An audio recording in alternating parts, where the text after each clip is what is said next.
What's up, guys? Back with another video, and this one is, I think, going to be really appealing to a lot of people.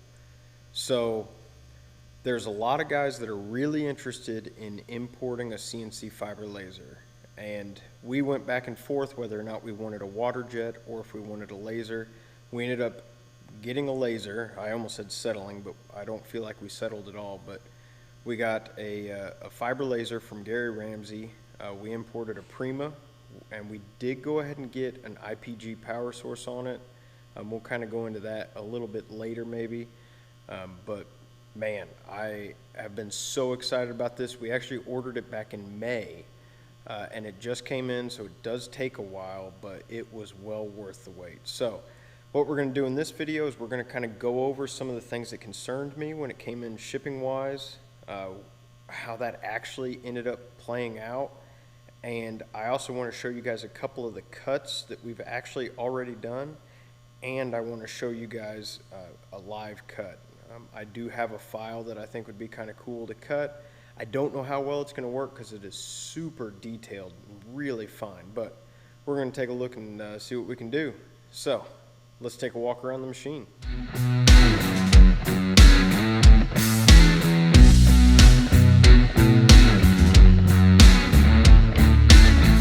So here is our CNC fiber laser.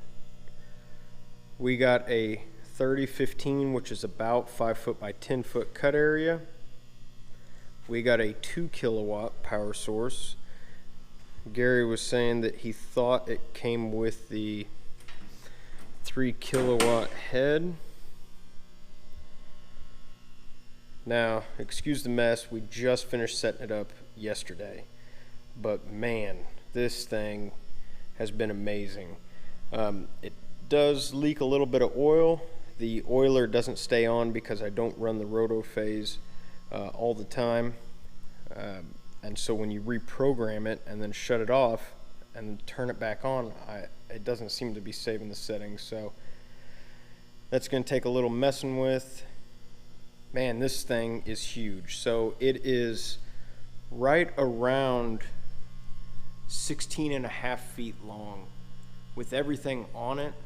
The cable carrier over here, it's about 8.5 feet wide.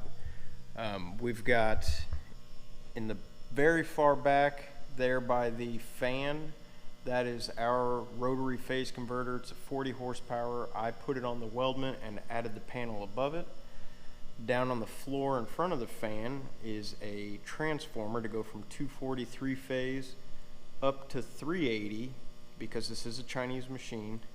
The other box here in the middle, that is a voltage stabilizer, which stabilizes the voltage. That one's pretty obvious. And then that is a water chiller. So right now all of our wires back here are pretty messy. We even got just the fiber line running on the ground there. We need to get that kind of protected, but that's kind of all in due time. Like I said, we just finished getting this thing going. So we've got some of the test cuts here.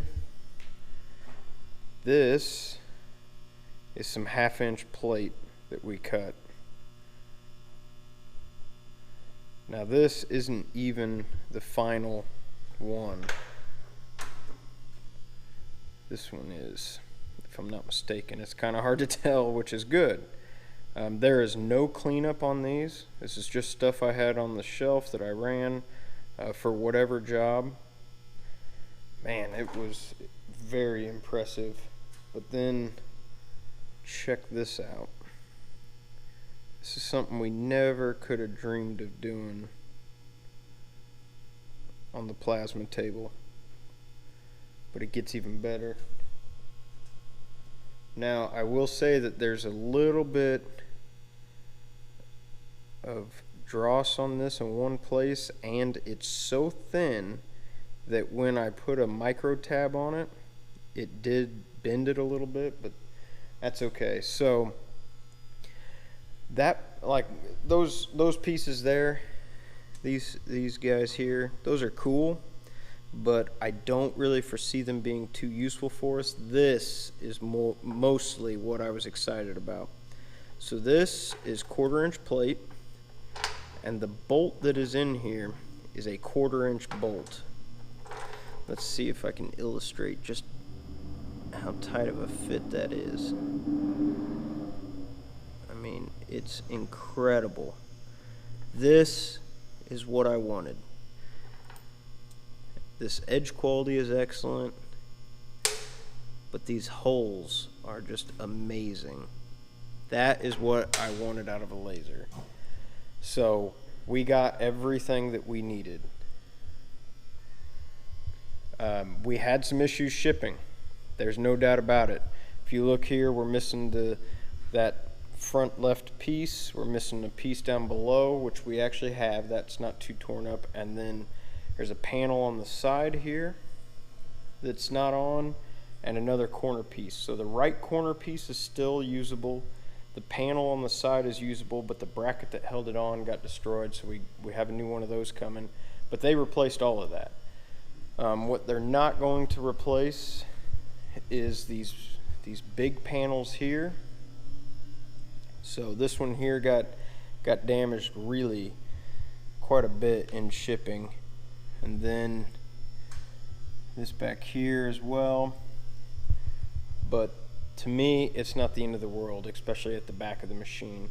We did have the ductwork get damaged for the fume extractor. Again, not something I'm that concerned about, so gonna kind of ignore that. I don't think they're shipping another piece of that, but that's okay. Now, we did go with an IPG power source. The big reason why I went with that was more or less hype. If I could go back, I don't think I would do it again. We ended up paying maybe a $15,000 premium on that, which is just astronomical. We could have gotten very similar results out of a Raycus, or if we were really interested in cutting aluminum, which is actually why I got the IPG, then we should have gone Inlight, and it still would have been cheaper, but more than a Raycus. Lessons learned, you know, that's just kind of part of it. Hopefully you guys can learn from my mistake on that one. I'm not going to worry too much about it. Now, one big thing that those of you that know anything about lasers are going to point out immediately is that this is not enclosed. We've got glasses all over the place here. We do wear those, but I also personally think it's not quite as dangerous as maybe people say it is. It's not something to mess around with, but it's also it's not going to kill you if you're standing next to it. I am going to get a retractable weld curtain that will mount on the wall way down here, and then we'll have a post maybe right here at the corner of the machine, and that way we can retract it basically to load the machine and then pull it back, and it will not be a see-through weld curtain, and that's just to protect basically visitors coming in, both physically and from the beam. Alright, so here's the wire mess I was talking about. This is our power source, or our fiber line, so that's that we need to be careful with. This is the water chiller. Need to turn it around. Just when we get to organizing, we will. Voltage stabilizer. That is a 5-gallon bucket that I bought of lube for the luber. There's our transformer and our rotary phase. We did go 40 horsepower. It's not necessary if you're just running the laser. I think a 30 horse is all that's needed if just the laser's running, but I would like to be able to run some other equipment at the same time. So one of these days maybe I'll get the balls to test it with our sander there. Now I added that panel. That does not come with it. I also added this weldment that it's all sitting on so that I could easily move it around. but the front panel here, this guy, and the motor both came together and came from Kroman Converters. I am really pleased with that setup and highly recommend him if you guys are in the market for one, and I will go ahead and put a link to him down below. Now, for those of you considering importing one and maybe you're nervous about it, don't be. It is a nerve-wracking experience. We financed part of this as well, and it was a lot easier going through Gary because he is an American, and he is an established business that has done this several times. It was well worth it to me to do that. So don't be nervous about doing it. Just do it. It's the right choice. It's going to do a lot for our business. Let's walk over here. We can take a look. So here are some pieces that I plasma cut recently, and these are not bad. I'm quite happy with holes on our plasma. This material is nasty though, but aside from that, the holes off of our plasma are not bad, but they are not this. Holy crap. These are amazing. Slots look good. So this piece here is actually a test piece for an RFQ that I got. They need those, and we got that RFQ before the laser was even 100% set up. So the laser is going to be well worth having, and I cannot wait to see the kinds of projects that we're able to get into. So what I want to do now is I want to show you guys a quick cut. It'll take me a second to set it up, making this video a little bit longer, but I think it will be well worth it. So let's go ahead and take a look at that.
So this piece basically speaks volumes about the quality from the machine. I did absolutely no optimization here. I didn't cut it any different. This is just the nasty 18 gauge I had laying around. Heck, it may even be 20 gauge. But that is incredible. I did tab it maybe a little heavy, so I got a little nick there, but the back isn't perfect because it was cut really close together. Basically that bottom row, it cut first word, then went up here, cut this stuff, but it didn't skip around. It basically just cut all of it in a group at once, and so it let the piece get a little hotter. That's not really what you want, but still not bad at all. So these pieces here are ones that came off of it. I took a video of cutting it. So I had it stick to a slat. You can see where one of these things is bent because it's about 20 thousandths wide. This one here, the capacitive sense picked up that it touched one of the little blocks that didn't fall out, so that cut paused. But man, this thing is so amazing. Well worth it. Seriously, if you guys are on the fence, just take the jump. It is so worth getting one of these machines. I cannot wait to see what we can do with it. Alright, so I think that that's going to be it for this video. I am going to do a video on an Ellis bandsaw that we just got. We went ahead and picked up an Ellis 1800. Here it is. After getting the laser, this pallet was that much more amazing. That thing made it all the way from China in the container and kind of crappy packaging that it was in. This thing came from like Iowa or Wisconsin or something like that. And they still packaged it like this. It's got a center of load mark. It's got fork here marks. This thing is built like a tank. I threw straps over the top of it. I did throw one underneath, but man, heck of a pallet. I can't wait to get the saw out. I've kind of cut it open already to get a sneak peek. So we're going to take a look at that next, and tomorrow the belts should be here to test this guy out. So we got a lot of cool stuff that we can look at. I'll probably go ahead and do the video of the Ellis saw right now. So I will see you guys on the next video. Thanks for watching.